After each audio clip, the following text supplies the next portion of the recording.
everyone, it's Anya here at ourgabled.com, and in today's video I am going to share with you how I make a sourdough or fermented life-changing bread. So I have to add that the life-changing bread is not my own invention. Sarah Britton did that. She is from the blog My New Roots. She has a video and it's a really nice recipe and a really great bread. So usually I like my own denser European style whole grain sourdough bread that I make most of the time for my family and for myself. But every so often I like to mix it up. And a friend some years ago introduced me to the life-changing bread, and I know it's a tall order, but if you haven't tried it, you should, and you will know why she calls it the life-changing bread. Now, I think the recipe is fantastic, even though I tweak it a little bit, but I am going to take it to the next level today. And that is by, I'm gonna make two loaves here. One I'm gonna make with whey, and the other one with my own sourdough starter. I'm gonna be linking ways that you can make your own sourdough starter if you don't have one. And I'm also going to be linking how you can make your own whey. You can always make it from yogurt by draining it and making Greek style yogurt. And the other loaf I'm going to use my sourdough starter for. This is ripe. It's super active. It looks really nice right now. And so I'm going to make a real sourdough bread and then a whey-based bread. Why the two different ones? Well, the sourdough, even though it is easier to digest, it is grain-based, and if you're on a gluten-free diet, and a lot of people who like the life-changing bread like the fact that it doesn't contain any wheat or similar products like einkorn or spelt. So if you're not sensitive to gluten, you can make the sourdough version, and if you are trying to avoid gluten, you can use the whey. However, if you're sensitive to dairy, then this would be a better option. So I'm giving you two different options here, and you can play with it. And the reason I am taking it to the next level, and the reason I am fermenting it with sourdough or the whey, is because if you're not familiar with Nourishing Traditions, it's one of my favorite cookbooks, and it says that nuts and seeds contain enzyme inhibitors that can put a real strain on the digestive mechanism if consumed in excess. We don't know what that is, but nuts and seeds are easier to digest and their nutrients are more readily available if they're first soaked in salt water overnight. Now, Sarah, in her original recipe, soaks the nuts and seeds used for this recipe, but like I said, I'm going to take it to the next level by actually fermenting it. And this video is a collaboration with some of my blogging and YouTubing friends. It's all about sourdough. I'll be linking down below where you can find more inspirations about sourdough and sourdough recipes and everything sourdough that you could ever imagine. So please go ahead and check them out. If you like this video, I always love it if you give me a thumbs up, and if you're new on my channel, I'm really grateful if you hit the subscribe button. I upload a new video every week. Let's get started with this bread.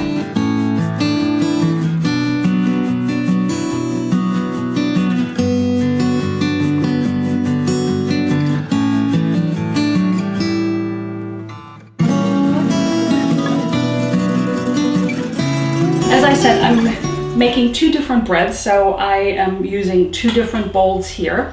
And as I also said, I'm veering a little bit off the original recipe. So I'm going to start with my nuts here, and instead of hazelnuts, I'm using walnuts. And I've already scooped out a cup, so one half goes in here, and the other half goes in here. Now I will add a half cup of pumpkin seeds, and I'm just gonna eyeball it. I always eyeball it. I'm really bad with super exact measurements.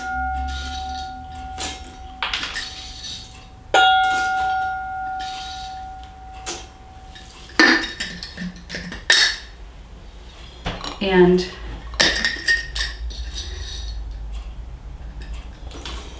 then I'm gonna add some sunflower seeds, and what I will do is have it just about a cup, and this is really messy. and divide it between these two. And add just a handful more of the sunflower seeds. And then I'm adding 1.5 cups of rolled oats. So that is your grain, and if you are sensitive to gluten, you can make sure to get gluten-free rolled oats.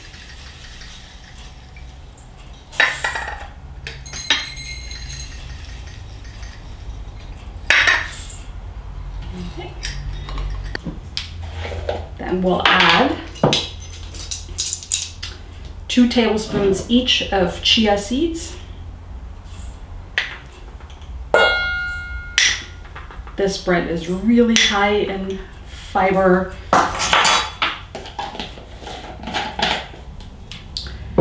And then we'll add psyllium seeds. You can get them online. I'll be linking a resource down below if you can't get it locally. And we need 4 tablespoons. And as Sarah says in her original recipe, this is the one thing you cannot substitute. The nuts and the seeds you can switch out or add some other ones, but this is really what makes the bread such a success. 1,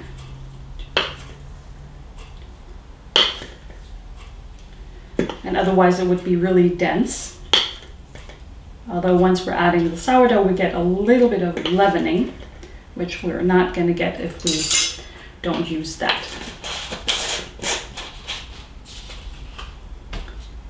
And then we'll add about 1/2 cup of flax seeds. You can use whole or ground. If you use ground flax seeds, you're gonna have to add a little bit more water, and I'll talk about the consistency here just in a moment. Then we need sea salt.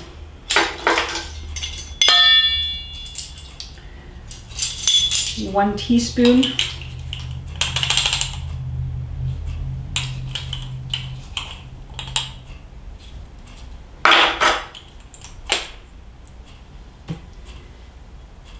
And then we'll add, I've already melted the coconut oil. We need about 3 tablespoons for each bread.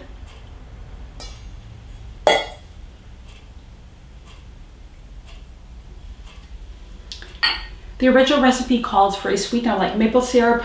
I'm okay without it, so I'm not going to add it. Now for this one, I am using the whey, and it calls for 1.5 cups of liquid. So I'm substituting the water with the whey.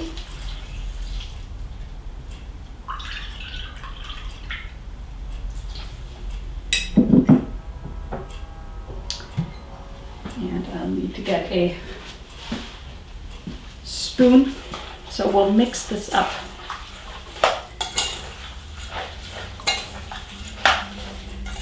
And let it sit. This is the soaking or fermenting. It's actually pretty runny right now as it is, but as it sits, the psyllium seeds and the chia seeds and the flax seeds will start quelling up, and it's going to become a lot more cohesive. So we'll let that sit. Ideally, you can do it for 2 hours, but you can do it up to 8 hours. So you make this in the morning and then you bake it at night. For my sourdough version here, what I'm going to do is I'm going to add about a 3/4 cup of sourdough starter.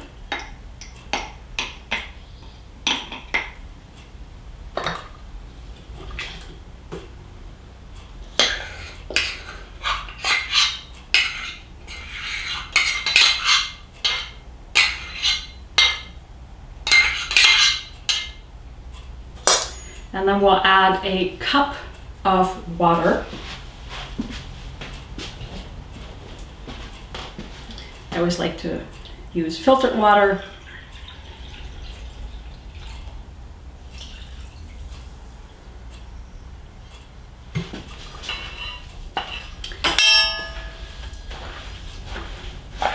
So I have found that even when I make the original recipe and I use the exact measurements, which is usually not my forte, that sometimes I feel like I need to add a little bit more liquid. So feel free to do the same. And if your bread is actually a little softer because you've added more liquid than the original recipe calls for, you can always bake it a little bit longer, and then that way it will just turn out fine. So this already looks a little bit different. Here's my sourdough version, and here is my whey version. So they're going to be in taste a little bit different. They're going to have that deeper taste profile that you will expect from a sourdough recipe, and the whey smells just a little bit and the sourdough has a stronger smell. So we'll let this sit. I'll cover this up and we'll let this sit in any spot in your kitchen for anywhere from 2 to 8 hours, and then I'll show you how we put it in the loaf pans and then how we bake it. So at any time during the soaking and fermenting process, you could transfer these doughs to your loaf pans. And before I do that, I want to show you something here. So this is actually a really good consistency, and I will transfer it to the loaf pan. This one here is a lot stiffer. I can barely get in there with my spoon. And that sometimes happens to me, even though when I follow the recipe to a T. So this looks a little funny because I have the coconut oil in here, but I'm going to add about half a cup more water. So basically you want to go by the feel and not necessarily just the recipe. And I have to tell you that I would like to add just a little bit more water to this because there's some bigger clumps in there that I'd like to break up. So I'm going to get a little bit more water.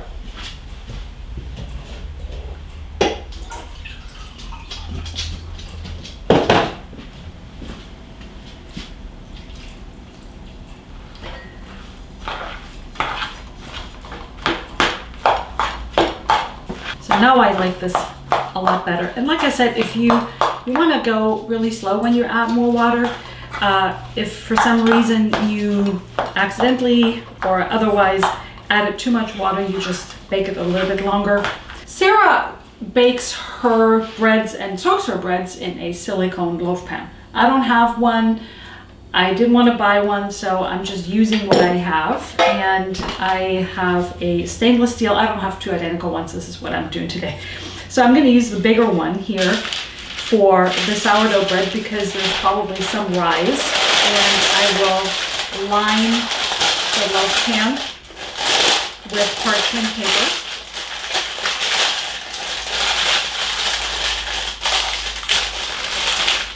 Press it in there the best you can, and I'll add this to the loaf pan. And so that the edges don't look funny, I'm pressing the parchment paper in there. You can also obviously oil it, but I just find it a little bit easier to remove the bread because first you bake it in the loaf pan and then you take it out and bake it without. So I find this a little bit easier with the parchment paper than oiling it and handling a hot bread.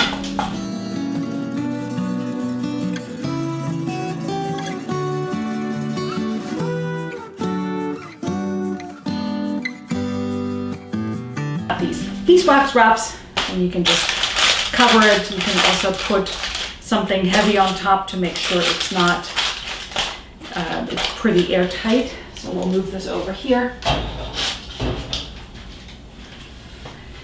And repeat the process with our second bread.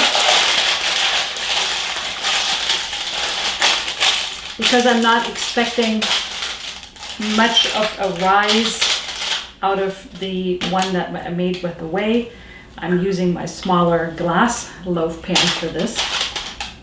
I like to avoid anything non-stick. I know it's convenient, but there's all sorts of toxic chemicals that could leach into your food, and we're really trying to avoid those in our kitchen.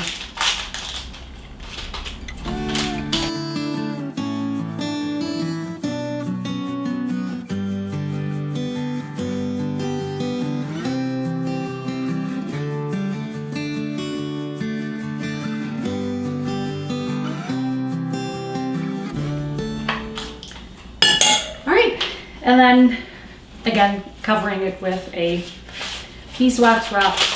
Again, you can put something heavy over it, but this is also good enough. And then letting it sit for a minimum of 2 hours, but you can ferment it up to 8 hours. So we'll let this sit and then come back and I'll show you how to bake it. And when you're ready to bake your bread, we'll put it in the oven at 350 degrees Fahrenheit. I am taking the beeswax wraps off of the top. And here are the 2 loaves that are going into the oven.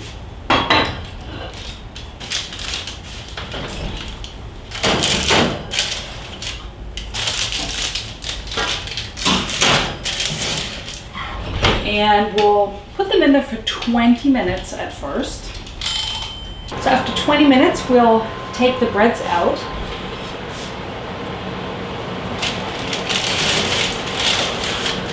When they smell good. Here, and simply take them out like this. And if you have done everything correctly, they should stay together when you peel them off the parchment paper. So what I'm doing at this point is I'm returning them to the oven in the parchment paper just to get a little bit more of the crust.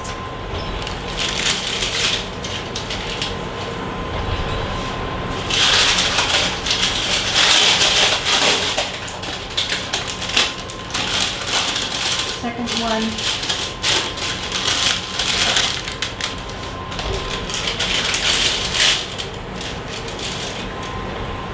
And put that in there for another 20 minutes.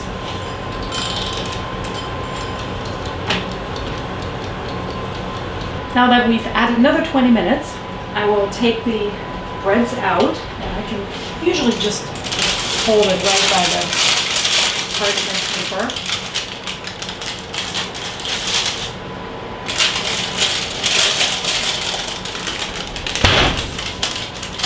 And peel it off. As you can see, they're still pretty soft, so I need to return them back to the oven. This one, obviously, because it's flatter, this one might not need quite as much. And here's what I'm going to do. I'm just going to flip it into my hand and very carefully put it back. Slide it in there.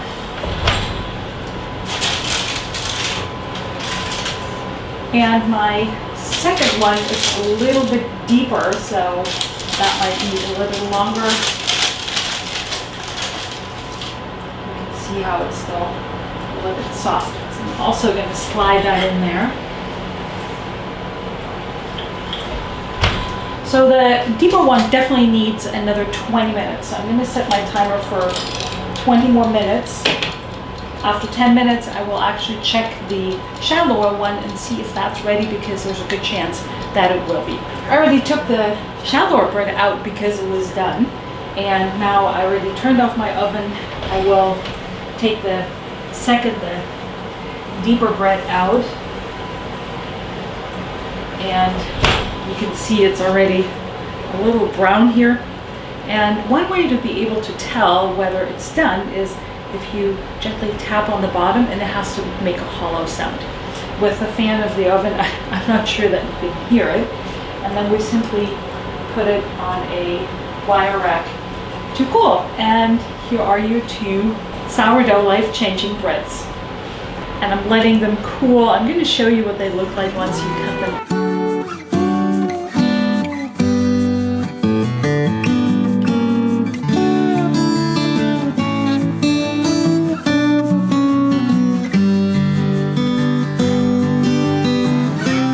You guys enjoyed this video. Thank you so much for watching. Again, give me a like, give me a subscribe if you're new here, and see you in the next video.